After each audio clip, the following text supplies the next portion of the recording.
കർഷകർക്കായി ഓണാട്ടുകര വികസന ഏജൻസി. ഇതേക്കുറിച്ച് കൃഷിവകുപ്പ് മുൻ അസിസ്റ്റന്റ് ഡയറക്ടറും ഓണാട്ടുകര വികസന ഏജൻസി ചീഫ് ഡെവലപ്മെന്റ് ഓഫീസറുമായ ബിനേഷ് വിആറുമായി ഷിബു ജോർജ് നടത്തുന്ന അഭിമുഖ സംഭാഷണം ഇപ്പോൾ കേൾക്കാം.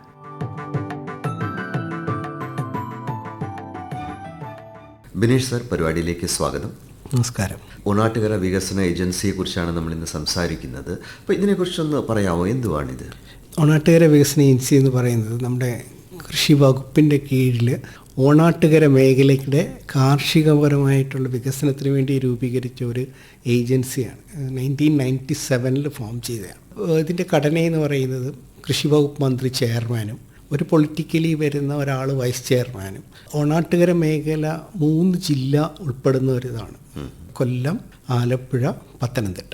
39 പഞ്ചായത്തും 5 മുനിസിപ്പാലിറ്റിയും 6 നിയമസഭാ സാമാജികരുടെ മണ്ഡലവും 3 പാർലമെൻറ്റ് മെമ്പർമാരുടെ മണ്ഡലവും വരുന്നത്. ഇവരിത്രയും ഇതിൻ്റെ എക്സിക്യൂട്ടീവ് മെമ്പേഴ്സാണ്. ഇത് കൂടാതെ കൃഷി വകുപ്പ് പ്രിൻസിപ്പൽ സെക്രട്ടറി, കാർഷികോൽപാദന കമ്മീഷണർ, കൃഷി വകുപ്പ് ഡയറക്ടർ, മൃഗസംരക്ഷണ വകുപ്പ് ഡയറക്ടർ, ക്ഷീരവികസന വകുപ്പ് ഡയറക്ടർ, കോർപ്പറേഷൻ MDമാരുണ്ട്, കർഷക പ്രതിനിധികളുണ്ട്, ജില്ലാതല ഉദ്യോഗസ്ഥർ. ഇതടങ്ങുന്നൊരു വലിയ വിപുലമായ ബോഡിയാണ് ഇതിനെ എക്സിക്യൂട്ടീവ് കമ്മിറ്റി ഗവൺ ചെയ്യുന്നത്. ഇതിൻ്റെ പ്രധാന കാര്യങ്ങൾ എന്തൊക്കെയാണ്? ഓണാട്ടുകര ആ റീജിയനിൽ നമ്മുടെ കൃഷിയെ വികസിപ്പിക്കുക, മുന്നോട്ട് കൊണ്ടുപോവുക, ഇത് തന്നെയാണോ? ഇപ്പോൾ ഈ ഓണാട്ടുകര എന്ന് പറയുമ്പോൾ തന്നെ ആ പേരിൽ തന്നെ ഉണ്ട് ഓണം ഊട്ടുകര. നമ്മുടെ പണ്ട് രാജാവിൻ്റെ കാലത്ത് ഈ ഓണത്തിന് വേണ്ടുന്ന എല്ലാം കിട്ടുന്ന ഒരു കര, സ്വന്തമായിട്ട് ആ മണ്ണിൽ ഉൽപ്പാദിപ്പിക്കുന്ന ഒരു ഓണാട്ടുകര. അപ്പോൾ ആ പ്രദേശത്ത് ധാരാളമായിട്ട് കാർഷിക മേഖലയിൽ കൃഷി വകുപ്പ് കൃഷിയുണ്ട്, മൃഗസംരക്ഷണമുണ്ട്, ക്ഷീരവികസനമുണ്ട്. അപ്പോൾ ഈ പറയുന്ന കർഷകരുടെ എല്ലാം ക്ഷേമത്തിനും അവരുടെ കൃഷിയെ പ്രോത്സാഹിപ്പിക്കാനും സ്പെസിഫിക് കോൺസെൻട്രേഷൻ, അതിനാണ് ഈ ഏജൻസിയെ ചുമതലപ്പെടുത്തിയിരിക്കുന്നത്. അപ്പോൾ അത് പ്രോത്സാഹിപ്പിക്കുക.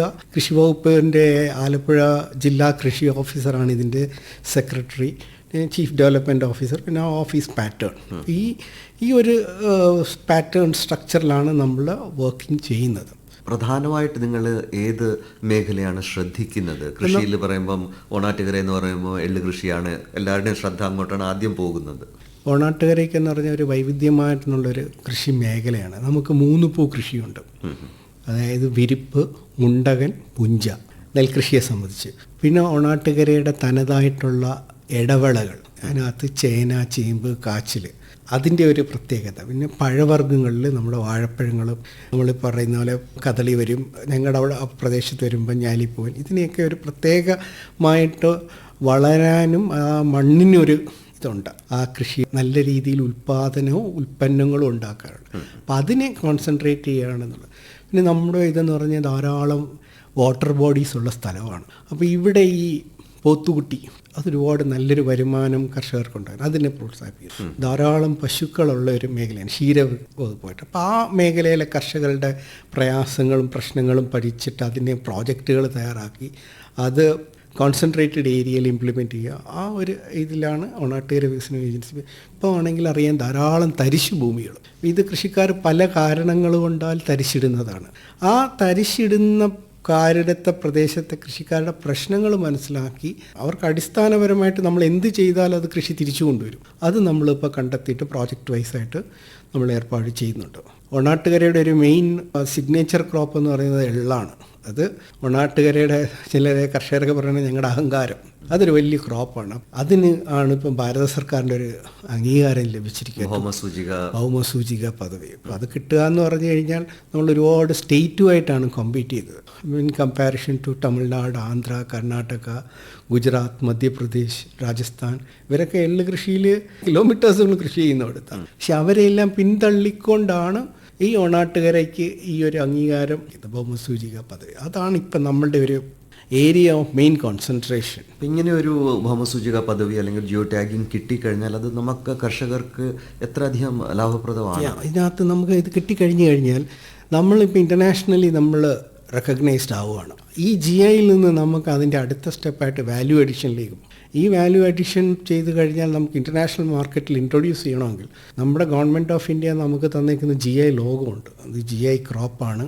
ഇതിനൊരു അപ്പോൾ GI എന്ന് പറയുമ്പോൾ ആ GIയുടെ കുറച്ച് മാനദണ്ഡങ്ങൾ അതിനകത്ത് വരുന്നത്. അപ്പം നമുക്ക് ഈസിയാണ്. നമുക്ക് ബയേഴ്സും നമുക്ക് ട്രേഡേഴ്സും ഒക്കെ നമ്മുടെ അടുത്തോട്ട് വരുവാണ്. ഇത് ഒരു ഐഡന്റിറ്റി കിട്ടി. It's an identity. ഒരു അഗ്രികൾച്ചർ ക്രോപ്സിൽ ഒരു ക്രോപ്പിന് കിട്ടാവുന്ന അംഗീകാരം. അപ്പോൾ ഈ ഒരു ഭൗമസൂചിക പദവി കിട്ടിക്കഴിഞ്ഞിട്ട് ഈ കുറച്ചും കൂടെ വിപുലീകരിക്കാൻ വേണ്ടി, അല്ലെങ്കിൽ അതിൻ്റെ ഒരു ഉൽപാദനക്ഷമത ഇച്ചിരി കൂടെ കൂട്ടാൻ വേണ്ടി, അങ്ങനത്തെ കാര്യങ്ങളൊക്കെ നിങ്ങളുടെ ഏജൻസി നമുക്ക് ഒന്ന് കൊടുക്കുന്നു. Yes sir, yes sir. 2022 നമ്മളിത് കിട്ടിക്കഴിഞ്ഞപ്പോൾ നമ്മുടെ ഫസ്റ്റ് പ്രയോറിറ്റി എന്ന് പറഞ്ഞു കഴിഞ്ഞാൽ തൽസ്ഥിതി എന്തുവാന്നൊന്ന് തൽസ്ഥിതിയിൽ കിട്ടിയപ്പോൾ തന്നെ നമ്മൾ ഏരിയ വൈസ് ഒരുപാട് താഴെ പോരുന്നു. കർഷകർ പല പല കാരണങ്ങളാൽ പിന്തിരിയുന്നു. എന്താണ് ഇവരുടെ തിരിച്ചു കൊണ്ടുവരാൻ പറ്റുന്നത്, അവരുടെ നീഡ്സ് എന്താണ്, അതിനെ മീറ്റ് ചെയ്യാൻ ചെയ്തുകൊണ്ട് നമ്മൾ നമ്മുടെ ബഹുമാനപ്പെട്ട എക്സിക്യൂട്ടീവ് കമ്മിറ്റി മിനിസ്റ്ററുടെ അടുത്ത് നമ്മളൊരു പ്രോജക്റ്റ് സബ്മിറ്റ് ചെയ്തു. അടിയന്തരമായിട്ട് നമുക്കിത് ചെയ്യേണ്ടതാണെന്ന്. അത് ഗവൺമെൻറ് അപ്പം തന്നെ അത് അംഗീകരിച്ചു എന്നുള്ളതാണ്. ആ അംഗീകാരം കിട്ടിക്കഴിഞ്ഞപ്പോൾ അന്ന് നമ്മൾ കർഷകർക്ക് അറിയാം, നമ്മൾ ഒരു കാലത്ത് കാർഷിക വരുമാനമായിട്ട് ജീവിക്കുന്ന ഒരു ജനതയായിരുന്നു നമ്മൾ. വീട്ടിൽ തേങ്ങ ഉണ്ടെങ്കിൽ പിള്ളേരുടെ വിദ്യാഭ്യാസവും വീട്ടിൽ ചെലവും. പക്ഷെ അതിൽ നിന്നൊക്കെ നമ്മൾ കേരളം മാറിപ്പോയി. അപ്പോൾ നമ്മൾ കർഷകരുടെ അടുത്തോട്ട് പോകുമ്പം നമ്മൾ അവർക്ക് എന്തെങ്കിലും കൊടുത്താലേ വാഗ്ദാനങ്ങളെല്ലാം എന്നാൽ മാത്രമേ നമുക്ക് അവർക്ക് അട്രാക്റ്റ് ചെയ്യാവൂ.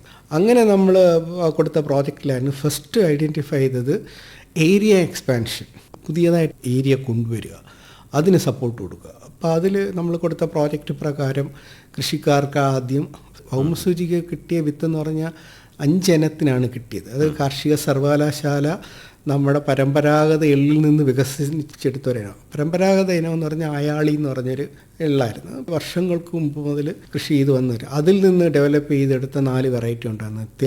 തിലറാണി, തിലധാര, കായംകുളം 1.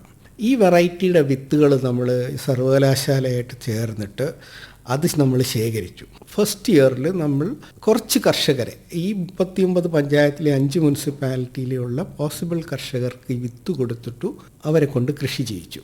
സെക്കൻഡ് അവരുടെ പ്രശ്നത്തിൽ വന്നതെന്ന് പറഞ്ഞാൽ ഞങ്ങൾ കൃഷി ചെയ്താൽ ഞങ്ങൾക്ക് ഇത് എടുക്കാൻ ആളില്ല. ട്രേഡേഴ്സ് എക്സ്പ്ലോയിറ്റീവ് ആയിരുന്നു.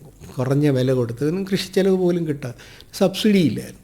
അപ്പോൾ നമ്മുടെ ഈ പ്രോജക്റ്റ് വൈസിനകത്ത് അവർക്ക് സീഡ്സ് ഫ്രീ ആയിട്ട് കൊടുത്തു. 10,000 രൂപ പെർ ഹെക്ടർ കൂലിച്ചെലവ് കൊടുത്തു. അപ്പോൾ അവർക്ക് ആ ഒരു പ്രോബ്ലം സർവൈവ് ചെയ്യാൻ മാറി. അടുത്ത സ്റ്റെപ്പ് എന്ന് പറഞ്ഞാൽ ഇതിൻ്റെ മാർക്കറ്റിംഗ്. ഗവൺമെൻറ് തന്നെ ഒരു മിനിമം സപ്പോർട്ട് പ്രൈസ് എന്ന് പറയുന്ന പോലെ 300 റുപ്പീസ് പെർ kg, ചിലയിടത്ത് 200, ഒറ്റപ്പെട്ട സംഭവങ്ങൾ 250, 300 കിട്ടുമായിരിക്കും. പക്ഷെ ജനറലി നമ്മൾ ആ മിനിമം സപ്പോർട്ട് പ്രൈസ് വെച്ച് 300 രൂപയായിട്ട് കൊടുത്ത് അവരുടെ ഇന്ന് പ്രൊക്യൂർ ചെയ്ത്. അങ്ങനെ ഫസ്റ്റ് ഇയറിൽ തന്നെ ഞങ്ങൾക്ക് ഏതാണ്ട് 2000 kg കിട്ടി. അത് വെറൈറ്റി വൈസാണ് നമ്മൾ കൊടുത്തത്. അടുത്ത ഒരു സ്റ്റെപ്പ് നമ്മൾ ആലോചിച്ചു, ഇതെന്ത് ചെയ്യണം, പ്രൊക്യൂർ ചെയ്താൽ മാത്രം പോരാല്ലോ. അപ്പോൾ അതിൻ്റെ വാല്യൂ അഡീഷനെ പറ്റി പ്രോജക്റ്റ് ബഹുമാനപ്പെട്ട എക്സിക്യൂട്ടീവ് കമ്മിറ്റി മുമ്പാകെ അവതരിപ്പിച്ചു. അതിന് അംഗീകാരം തന്നു. ഓണാട്ടുകരയുടെ എള്ളിൻ്റെ പ്രത്യേകത ഒരുപാട് ഗുണങ്ങളാണ്. അപ്പോൾ ഇത് നമുക്കറിയാം. പണ്ട് ഞാനൊക്കെ എൻ്റെ വീട്ടിലൊക്കെ എള്ള് കൃഷി ഉണ്ടായിരുന്നു. എള്ള് ഹാർവെസ്റ്റ് ചെയ്ത് കഴിഞ്ഞാൽ മുത്തശ്ശി എള്ളുണ്ട ഇടിച്ച് ഞങ്ങൾക്ക് തരുന്നതിനെക്കാട്ടിയും കൂടുതൽ പെൺകുട്ടികൾക്കായിരുന്നു കൊടുക്കും. അപ്പോൾ അതിനൊക്കെ ഇപ്പോഴാണ് എനിക്ക് മനസ്സിലായത്, this has A very influence in the oestrogen production, regulating the menstrual cycle. അപ്പോൾ ആ റിസൾട്ടിൽ ഇങ്ങനെ കിട്ടിയപ്പോഴാണ് ഇതെല്ലാം കൂടെ വെച്ചപ്പോഴാണ് മറ്റുള്ള സ്റ്റേറ്റിനെ കമ്പയർ ചെയ്തപ്പോൾ നമ്മളുടെ ഓരോ പ്രോപ്പർട്ടീസും ഏറ്റവും ഹയർ ലെവൽ. അപ്പോൾ പിന്നെ GI വേറെ ആർക്കും കൊടുക്കാൻ പറ്റത്തില്ല. ഏരിയ വൈസ് നമ്മൾ not anywhere near these states. ഇത് അടങ്ങിയിരിക്കുന്ന കലവറ, യെസ്, അത് എക്സലൻറ്റ്. അപ്പം അതിനെ നമ്മൾ ടാപ്പ് ചെയ്യാൻ വേണ്ടിയാണ്. അപ്പം എണ്ണയിലേക്ക് ഞങ്ങൾ പോയി. അപ്പം എണ്ണ ഇറക്കി കഴിഞ്ഞപ്പം നമ്മുടെ എക്സിക്യൂട്ടീവ് മിനിസ്റ്ററുടെ അടുത്ത് തന്നെ പറഞ്ഞൊരു പേര് നിങ്ങൾ തന്നെ സജസ്റ്റ് ചെയ്തു. ഞങ്ങൾ തന്നെ ആ പേരെടുത്തു. ഇതിനകത്ത് ഒരു ഇനത്തിൻ്റെ പേര് തന്നെ അങ്ങ് എടുത്തു, തിലധാര. നമ്മുടെ മുഴുവൻ എണ്ണയും വിറ്റുപോയി. അപ്പോൾ ഈ എണ്ണ ആയി കഴിഞ്ഞപ്പോഴാണ് നമുക്ക് അടുത്തൊന്ന് ആലോചിച്ചാണ് നമ്മൾ ഈ എണ്ണ എന്തുകൊണ്ട് നമുക്കതിനെ ഒരു കൺസ്യൂമർ ഫോം ആക്കിക്കൂടാ. അടുത്ത ഇത് നമ്മളൊരു ഗവൺമെൻറ് സെറ്റപ്പിൽ ലോഞ്ച് ചെയ്യുമ്പം നമ്മളെല്ലാ പഴുതും അടച്ചുകൊണ്ടേ നമുക്കിത് ലോഞ്ച് ചെയ്യാൻ പറ്റത്തുള്ളൂ. അപ്പം ഗോ ഫോർ എ ടെസ്റ്റ്. പിന്നെ തൃശ്ശൂർ ജൂബിലി മിഷൻ ഹോസ്പിറ്റലിലെ ബിഷപ്പും ഒക്കെ ആയിട്ട് നമ്മളൊരു ഡിസ്കഷൻ നടത്തി ഒരു റേറ്റ് ഫിക്സ് ചെയ്തുകൊണ്ട് ഇതിൻ്റെ ടെസ്റ്റിംഗ് 6 മാസം എടുത്ത ഒരു പഠനം നടത്താൻ, റാറ്റ്സിലും ഹ്യൂമൻ എല്ലാം ചെയ്തിട്ട് they gave us a report. It's an excellent report. It is a non-toxic and it has lots of properties. നമ്മുടെ HDL കൂട്ടാൻ, നമ്മുടെ ലിവർ ഫങ്ഷൻ സപ്പോർട്ട് ചെയ്യാൻ, കിഡ്നി സപ്പോർട്ട് ചെയ്യാൻ, അൺഹെൽത്തി ഫുഡ്സ് കഴിച്ചിട്ട് ഉണ്ടാവുന്ന ഡെപ്പോസിറ്റിൽ നിന്ന് പല ക്യാൻസറസ് പോലെ ലിവറിനൊക്കെ വരുന്നത് അതിനെയൊക്കെ സ്കാവൻ ചെയ്യാനുള്ളൊരു പ്രോപ്പർട്ടി ഈ എണ്ണയ്ക്കുണ്ടെന്ന് ഈ ടെസ്റ്റ് റിപ്പോർട്ടിൽ നമുക്കുണ്ടായിരുന്നു. അത് സാധൂകരിക്കുന്ന ഒരു സ്റ്റഡിയാണ് ജൂബിലി മിഷനിലെ സയൻറ്റിസ്റ്റുകൾ നമുക്ക് തന്ന report. It is not launched. ഇതൊരു പക്ഷേ നമ്മുടെ ഇപ്പോഴത്തെ പെൺകുട്ടികൾ അനുഭവിക്കുന്ന നല്ലൊരു പ്രയാസങ്ങളുണ്ട്.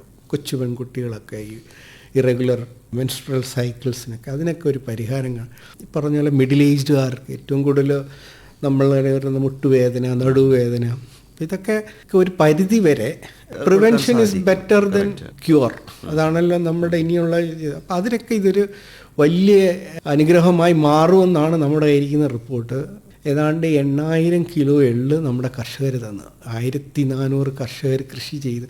കർഷകർക്കൊരു ആവേശമാണ്. കാരണം അവരെ കെയർ ചെയ്യാനൊരു 4 ഇരട്ടി ഓൾറെഡി നമ്മുടെ ഇത് കൂടിക്കഴിഞ്ഞ് ഞങ്ങളുടെ പ്രസിങ് 2000 നിന്ന് ഇപ്പം ഞങ്ങൾ 8000 കയറിയിരിക്കുകയാണ്. കഴിഞ്ഞ കുറച്ച് ഉൽപ്പാദിപ്പിച്ച മുഴുവൻ എള്ളെണ്ണയും വിപണിയിൽ വിറ്റുപോയി എന്നുള്ളതാണ്. നമുക്ക് കടകളില്ല, അറിഞ്ഞു വരികയാണ്, ഡയറക്റ്റ് വരുവാണ്. പിന്നെ നമുക്ക് ഇഷ്ടം പോലെ ഇപ്പം ഈ സ്ഥാപനം നമുക്ക് ഇങ്ങനെ ഒരു ടോക്ക് കഴിഞ്ഞ് ഞങ്ങളുടെ ഒരു പബ്ലിസിറ്റി പോയി കഴിഞ്ഞാൽ ഐ റിസീവ് കോൾസ്.